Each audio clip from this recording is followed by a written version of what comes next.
बिस्मिल्लाहिर्रहमानिर्रहीम। अस्सलाम वालेकुम दोस्तों, मैं हूं सईद और आप देख रहे हैं सईद सॉल्यूशन यूट्यूब चैनल। दोस्तों क्या हाल है? उम्मीद करता हूं कि सब खैर और आफियत से होंगे। तो आज की वीडियो दोस्तों 3.2 और 2.2 सोलर इन्वर्टर के हवाले से है।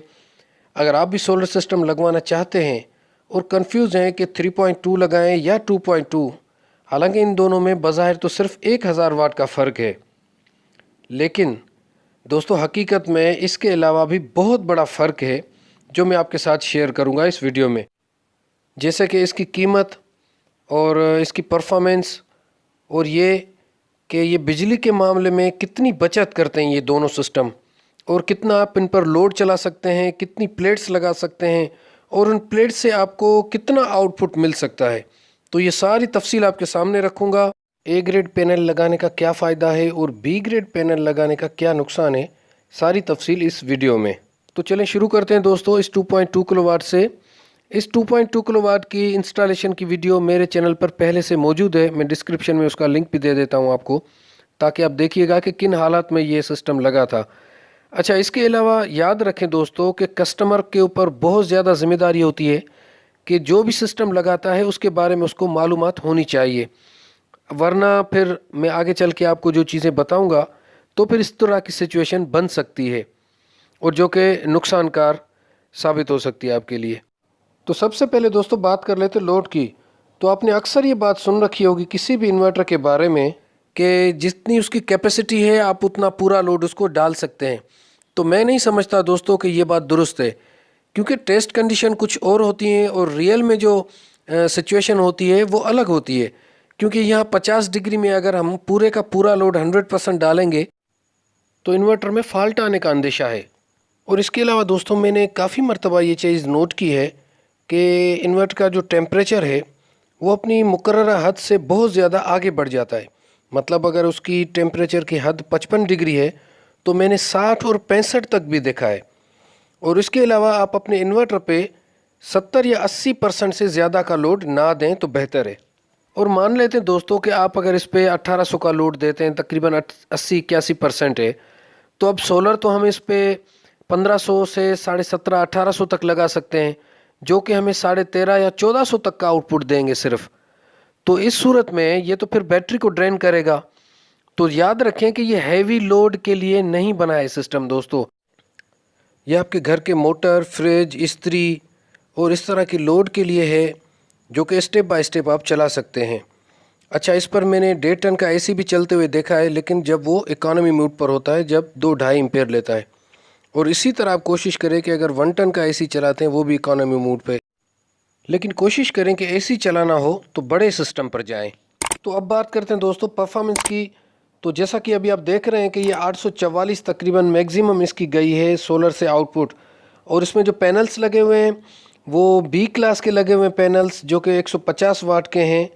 और अब वो तकरीबन 12 पैनल हमने लगा दिए हैं, और उन 12 पैनल्स की जो आउटपुट हमें मिल रही है वो तकरीबन 850 मिल रही है हमें। जबकि कुछ बादल हैं तो हो सकता है अगर इसकी अगर परफॉर्मेंस बढ़े भी तो ये 1000-1100 तक जाएगी, इससे ज़्यादा आउटपुट इसकी सोलर से नहीं जाएगी।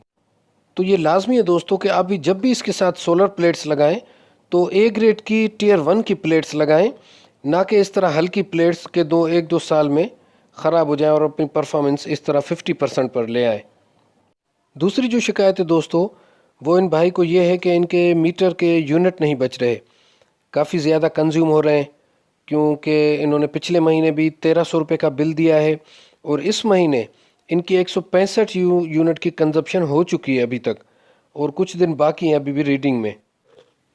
मतलब ये कि इसके साथ अगर आप ट्यूबलर बैटरीज लगाते हैं तो वो दिन में चार्ज होती रहेंगी, आपका बकाया लोड भी चलता रहेगा, और शाम को आप उन बैटरी से अपना हल्का फुल्का लोड चला सकते हैं।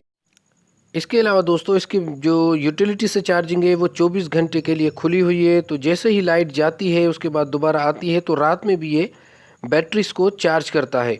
चलें, एक दफ़ा चार्ज हो गई तो ठीक है, लेकिन फिर दोबारा उसको ये कंज्यूम कर देते हैं। कंज्यूम करने के बाद दोबारा जब लाइट आती है तो फिर वो चार्जिंग पे चला जाता है। तो असल में होना यूँ चाहिए कि आप सोलर से बैटरीज को चार्ज करें, और शाम को जैसे ही सोलर ख़त्म होता है तो आप अपने घर के लोड को शिफ्ट कर दें वापडा पर। आपकी बैटरीज रिज़र्व में हो, जब लाइट चली जाए उसके बाद आप उसको कंज्यूम करें, लेकिन सिर्फ लाइट्स और हल्के फुल्के लोड के लिए ज़्यादा हैवी डिस्चार्ज ना करें ताकि सुबह तक आपकी बैटरीज चलती रहें। अगर आपने बचत करनी है तो फिर ये ट्रिक करनी पड़ेगी, वरना तो फिर बिल इसका आएगा, चार्जिंग की वजह से यूनिट ज़्यादा आएंगे। अब थोड़ी सी बात करते हैं 3.2 किलोवाट की, फिर आप कंपेयर कीजिए कि इन दोनों में कितना फ़र्क है। तो सबसे पहले दोस्तों बात कर लेते हैं लोड की। तो आप इस पर ज़्यादा से ज़्यादा 2500 से 2600 तक का लोड दें तो बेहतर है। बिलफर्ज आपने दोस्तों अगर 2600 का इसको लोड दिया है तो इसमें ये 81% बनता है, और इसके साथ हम प्लेट्स लगा सकते हैं 4000 वाट की, जो कि अगर 75% की एफिशिएंसी भी दें तब भी 3000 वाट हमारे पास मौजूद होगा सोलर से आउटपुट।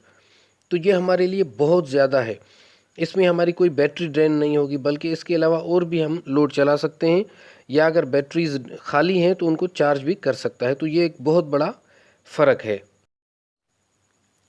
अच्छा, अब थोड़ी सी इस कंडीशन की बात कर लेते हैं दोस्तों। शुरू में भी आपने देखा होगा काफ़ी सारा पानी इसके टर्मिनल्स पर लगा हुआ था, और अब इसके इस्तेमाल करने का तरीका देखें प्रॉपर होना चाहिए। अब देखें ये कह रहे हैं कि इसमें 0.5 का एरर आता है, और जिसकी वजह से हम इसकी बैटरी वाइड निकालते तो फिर ये सही हो जाता है। ये नहीं होना चाहिए दोस्तों। आपको प्रॉपर तरीके से हर चीज़ का पता होना चाहिए कि इसमें ब्रेकर, सोलर साइड से ब्रेकर लगेंगे, बैटरी पे आप लगाना चाहते हैं तो 100 एम्पेयर तक का इसमें बैटरी का आपने ब्रेकर लगाना है। इन और आउट की वापडा पर आपने लाजमी ब्रेकर्स लगाने हैं। इस तरह का जिसको हम कहते हैं कि जुगाड़ कभी भी नहीं करना।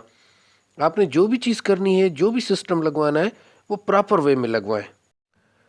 अच्छा, ये इसके साथ प्लेट्स लगी हुई हैं दोस्तों, जैसा कि अभी देख रहे हैं ये 12 प्लेट्स हमने 3 स्टिंग बनाई हैं। 5000 की तकरीबन एक प्लेट है, तो ये प्लेट्स 60,000 की तो वैसे ही बन जाती हैं।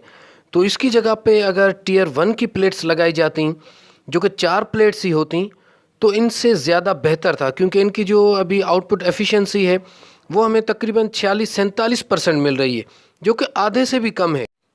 तो मेरे ख्याल से दोस्तों ये फ़ैसला दुरुस्त नहीं है। तो इसी तरह मेरे एक जानने वाले ने 1,50,000 में 2.2 किलोवाट का सिस्टम लगवाया, जो कि 4 प्लेट्स 330 वाट की उसके साथ लगी हुई है, और आज सुबह उसमें एरर आया है 0.4 का, जो कि लो बैटरी की वजह से आता है। तो मैंने जब चेक किया तो उन्होंने 2 माह से प्लेट्स ही साफ़ नहीं किए, उनको किसी ने बताया ही नहीं है। बस इंस्टॉलर अपना काम किया, उसने अपने पैसे लिए और चलता बना। तो ये ज़रूरी है कि आप ये सिस्टम लगाते हैं तो उससे पहले अपनी कैलकुलेशन करें और जानकारी लाजमी हासिल करें। तो अब मैं आपको दिखाता हूं दोस्तों इस माह का बिल, जो कि आप देख रहे हैं कि 1 अप्रैल 2021 इसकी लास्ट डेट है, और ये जस्ट 179 रुपीज़ का है। तो ये मैंने बचत की है अपने 3.2 किलोवाट के सिस्टम से, और ये आप मेरा नाम भी देख सकते हैं। तो अभी दोस्तों आप देख सकते हैं कि ये इस पर लोड चल रहा है, जिसमें 2 पंखे मुसलसल चल रहे हैं और 3 एलईडी लाइट्स अभी हैं, चल रही हैं। और ये जो आप देख रहे हैं कि 12-15 एम्पेयर तक जा रहा है, तो ये एक इंक्यूबेटर है जो कि ऑटो पे ऑन ऑफ हो रहा है, इस वजह से ये इतने एम्पेयर से ले रहा है, वरना ये 5 एम्पेयर ये रेगुलर लोड है।